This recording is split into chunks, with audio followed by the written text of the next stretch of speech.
Hey, welcome to The Perspective, everybody. My name is Mike Sherbino. I'm glad you're with us today as we're reaching out across Canada and into the States, and to all our friends who are streaming us from wherever. But we're glad you're with us. Today on The Perspective, I want to make you aware of something that we're providing for you for the summer. And we have our daily devotional that many of you have. But if you want to write to us, you can just go mike@theperspective.tv or just go to theperspective.tv to our website and get a copy of Summer Sound Bites.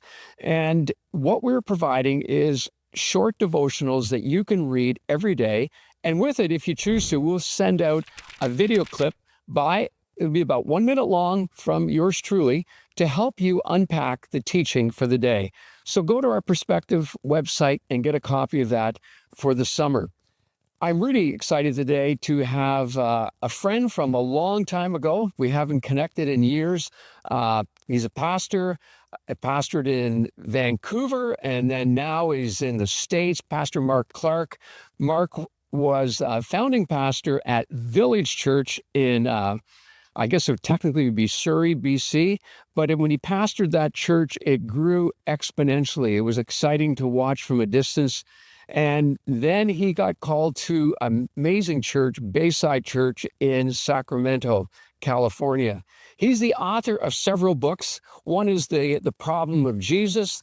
One was The Problem of God. And now the most recent one that I have here, The Problem of Life. And we're going to go on and talk a lot about some of the accomplishments that God has allowed Mark to do. But first and foremost, we're going to bring him on the show. Mark, thanks for coming on the show today. Thank you for having me, sir. Good to be here. Listen, since we last talked, the accomplishments and the accolades have grown amazingly. So we have to do a whole show just for that, but it's all good as we go back to, when was it that we first connected? I think it was like 2002 or 2003. It was actually, for your viewers, it was 2004. I had just moved out to Vancouver from Ontario, so born and raised in Toronto, moved out to Vancouver to do some school. And Mike was my first ministry boss ever. So I met him. We had a conversation for about 20 minutes. You were teaching on marriage, and my wife wanted to go. I guess she thought our marriage wasn't perfect or whatever. So we went there early to the church. You were teaching on marriage. We hung out for 20 minutes, and you literally said to me, hey, do you want to come on work here at the church, 10 hours a week, and we'll figure something out? And I was like, what? This guy's crazy. And I guess he saw something in me, whatever. And so I came on as the young adult pastor and anyway, served under you, and it was awesome. So good to be back with you. And I guess you saw something in me. I don't know what it was, but it was fun serving under you. I got a lot of smart comments I could give, and I'm just choking on the mark, but I did see some amazing things, and people have confirmed that. And we've just seen how God has blessed you. God gave you and has given you an incredible gift to communicate and to think. And I think of some of the radio shows we did in that back closet at South Delta Baptist Church. And those were fun things. I really wish you'd use mouthwash that day because we were just staying way too close, but it was all good. It was all good. Gather around the microphone. Okay, what are we going to talk about? I want to take us back and just talk about some of the exciting things that happened at Village Church, and then why you defected to the States. Maybe it was the tariffs, for all I know. Yes, it was definitely the tariffs. I saw them coming, and I was like, I'm out of here. So we started a church. As I said, I was doing school, and in 2000, I was still working at South Delta. And in 2009, I went to this conference and heard someone talk about church planting. And I had never really considered church planting all that much. I knew it was out there, but I thought you just become a pastor of a church. And so God spoke to me in that moment. And so I went to the pastor at the time. I just said, I think this is a thing for me and a calling in my life. And so over the course of about 2 years, we put like a group of about 30 people together. And we just, moved about 30 minutes away from where South Delta was and started, meeting in my house and talking about Jesus and preaching the Bible. And then we got a little elementary school gym. I mean, the routine. You've planted many churches. And we started preaching about Jesus, and people started to come to faith. And the church kind of just exponentially grew from there, and God blessed it in a lot of cool ways. And what was great is we always had this vision to go across Canada. So originally, when I got this vision in 2009, it was like, what if you could plant churches in Vancouver, Toronto, and Montreal, the three major influential cities in Canada? That's the way you change a nation. That's kind of where the whole vision birthed. And so it was really cool is as God kind of blessed what we were doing, we got to plant churches in these different cities across Canada. So we did video campuses and we did a bunch in Vancouver, Winnipeg, Calgary, and a couple in Toronto. So I got to see that. And it was just that literally thousands of people met Jesus, got baptized. It was incredible. So did that for about 12 years and then felt the call to come down here. And I came down about 3 years ago. So Bayside is based out of Northern California, just outside of Sacramento, but we have campuses in Southern California and some different places too. So. And then God has really blessed your writing ministry, and that's exciting. We're going to talk about that in a minute, but I met your amazing, wonderful wife, Erin, but like you didn't ask for permission, but you got 3 kids since we've last connected. And man, you're going to have a new book to write on those 3 kids. I can just tell you that right now. The problem of kids. Yes. Yeah. So I followed in your footsteps. You had 5 daughters. So I was shooting, we all want to be like Mike. So I shot to be like you, but I stopped at 3. So I got 3 daughters, which means I have 4 mothers at home that tell me what to do every day and have utter disappointment in me. But I'm trying to survive. I try to go on a few golf trips a year just to reset. I hear that.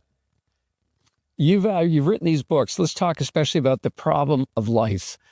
Take us back to when you started the trilogy and where you were going in your mind. And then we want to talk about this book. And we're going to make this book available to the first 20 people that write into the program. We're going to send you a free copy of Mark's book. I've been enjoying it. Great read.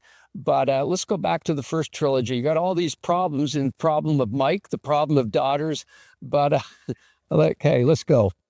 Right. So yeah, the problem of God is, so the way I'm using the word problem, of course, is like a math equation to be solved and and analyzed and a question to be answered. And so the problem of God was kind of born out of I didn't grow up in the church. I grew up in a very skeptical home. No God, no Bible, no anything. In fact, when my mom wanted to call my brother Matthew, my dad said absolutely not, because I heard that's a Bible name. So my mom had to convince him to name him Matthew, spelt it differently than the Bible spelt it. And then 4 years later, they had me and called me Mark. So clearly this guy had never picked up a Bible before in his life. My middle name's Andrew. My brother's middle name is James. So we got 4 disciples knocked off. And I'm not sure. He had never been to church. I didn't even know it. Your dad didn't even know. No, he doesn't have a clue. So so that was the house I grew up in. So the problem of God is kind of the top 10 skeptical questions of why people don't become Christians, right? So how do you deal with that, with the science and hell and the problem of the Bible, the problem of evil and suffering, all the problem of hypocrisy in the church. And so it's the 10 big, like, I'm a skeptic and this is why I don't want to become a Christian. And it's the answers to those questions. And then the follow-up a couple of years later was the problem of Jesus, which is a deep dive on Jesus, not only from a skeptical vantage point, but more so from like a Christian discipleship. Like the early parts of the book talk about how the Gospels work and was Jesus a real person, and kind of get that out of the way and then dig into like, what does it mean to be a disciple of Jesus, miracles, all that kind of stuff. All the parables, everything that I've been thinking about Jesus for 20 years, just put to a book. And then the problem of life was like, okay, John Calvin starts the Institutes by saying the 2 issues you got to figure out in life is the knowledge of God and the knowledge of ourselves. Yeah. So first 2 books are about God. This one was about us. And sometimes I think, and you know this, Mike, in the church, we do really well with God. We do theology, we do Bible studies, we sing worship songs, but we don't do all that well with analyzing the self. What does it mean to be human? What is identity, purpose, joy? How do you get those things? So basically, this is a book going after all of that. Well, we're going to come back and talk about that in just a moment. You're watching The Perspective. I'm Mike Sherbino, and our special guest is Mark Clark, and we're going to be talking in the next part of the interview about his new book, The Problem of Life. And if you've got problems, if you're struggling, trying to figure it all out, and we are all trying to figure it out, there are answers. But we also have people, amazing people that are here to pray with you. You can call our toll-free number at any time, 855-910-6297. There are people there to pray with you, to encourage you in this journey called life. I'm going to be back in just a moment with Mark.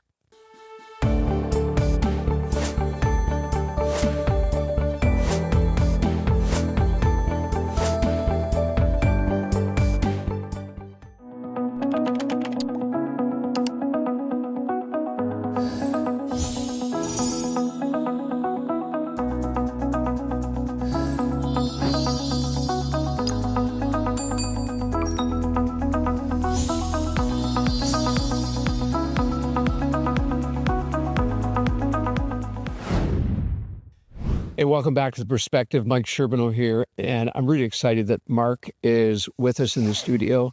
And Mark, let's jump in a little bit to your book that you've written, The Problem of Life. And early on in the book, I've got something here. You discuss the need to listen to the old ache inside of you. You're sounding like you're an octogenarian or something, man. What are you talking about? What's the old ache? Yeah, I mean, every day we wake up and we pine for the world to be right. You know, justice.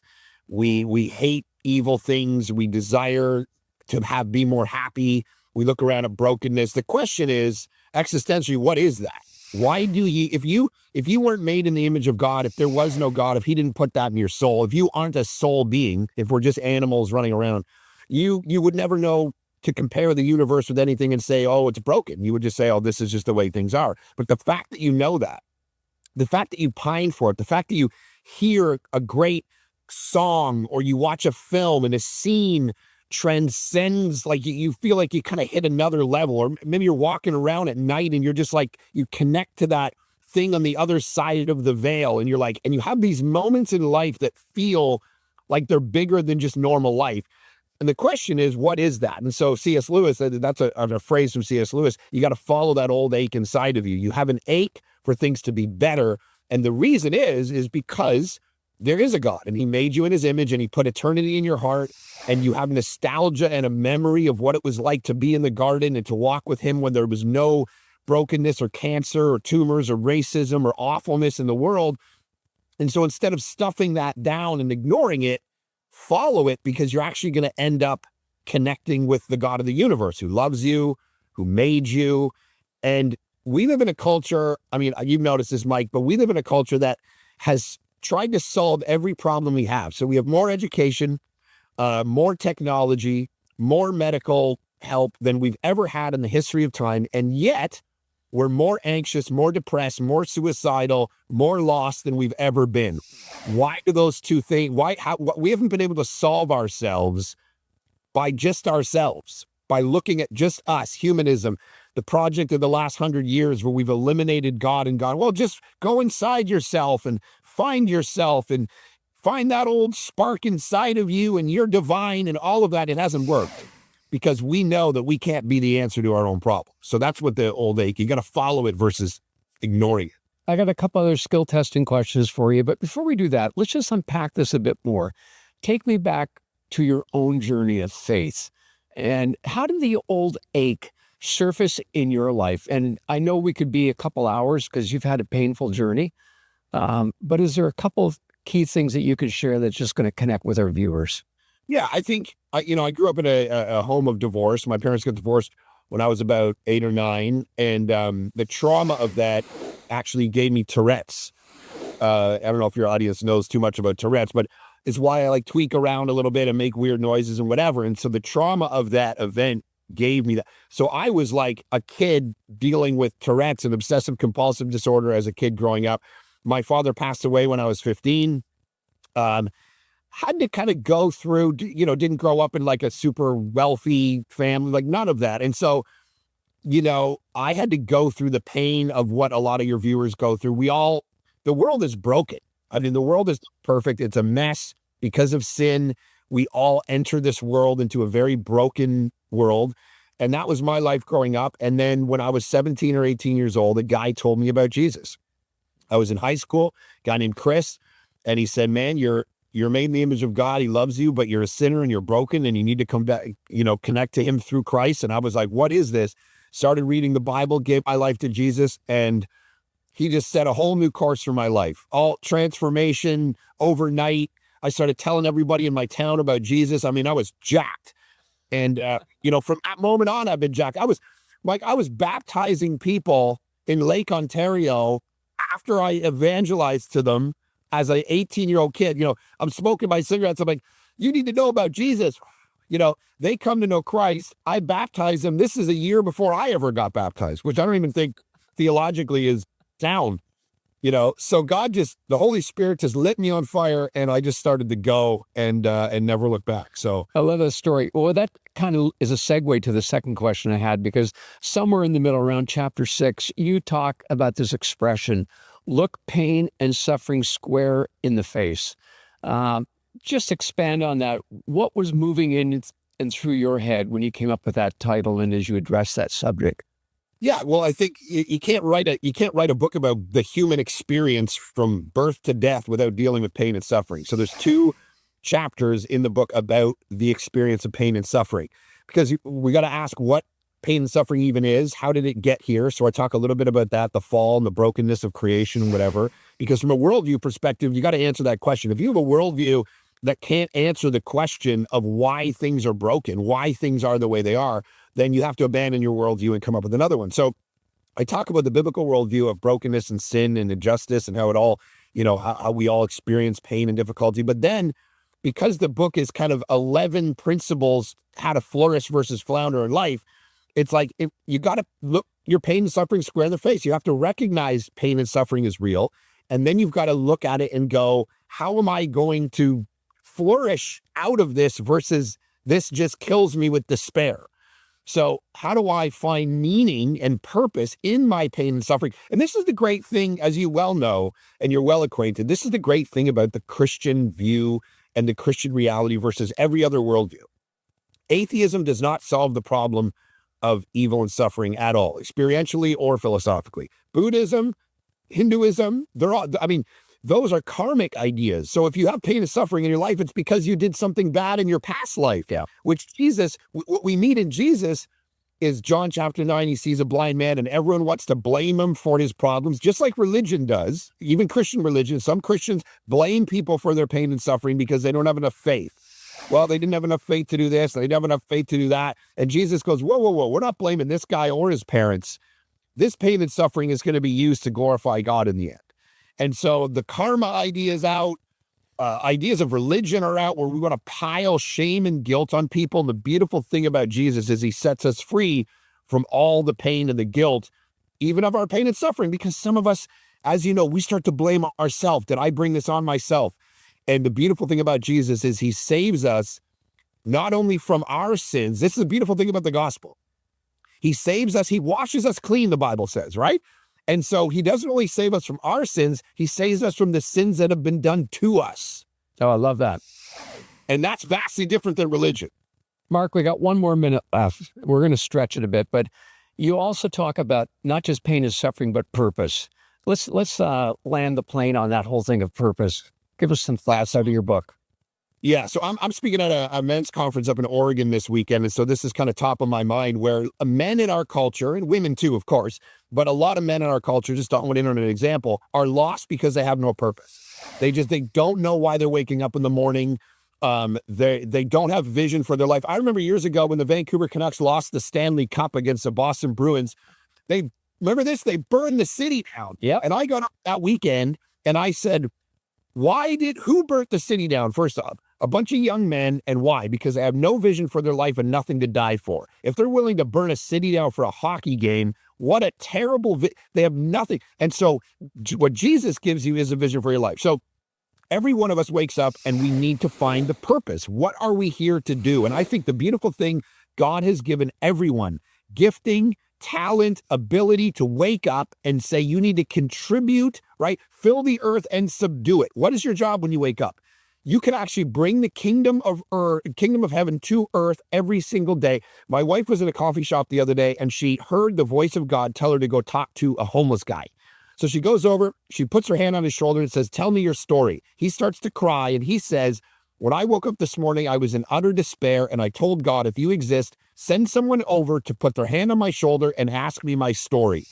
In that moment, she was listening to Jesus said, my sheep will hear my voice. Yep. She's hearing the voice of Jesus on the daily and then living out her purpose. Why? Because it's her job to re-enchant the world, to bring the kingdom of heaven to earth in the everyday. That's your purpose. And we got to do it till we die. Love it. Oh, man, that was so good. And what a great story about Aaron, just following that nudge, that response. Mark, you know what? It's been about 18 years since we've connected. At this rate, it's going to be about 2040 when we connect again. And I might be younger. You're going to be older, but let's try and do this sooner than later. Okay? Agreed, sir. The Purpose of Life with Mark Clark. Stay with us. We'll be right back.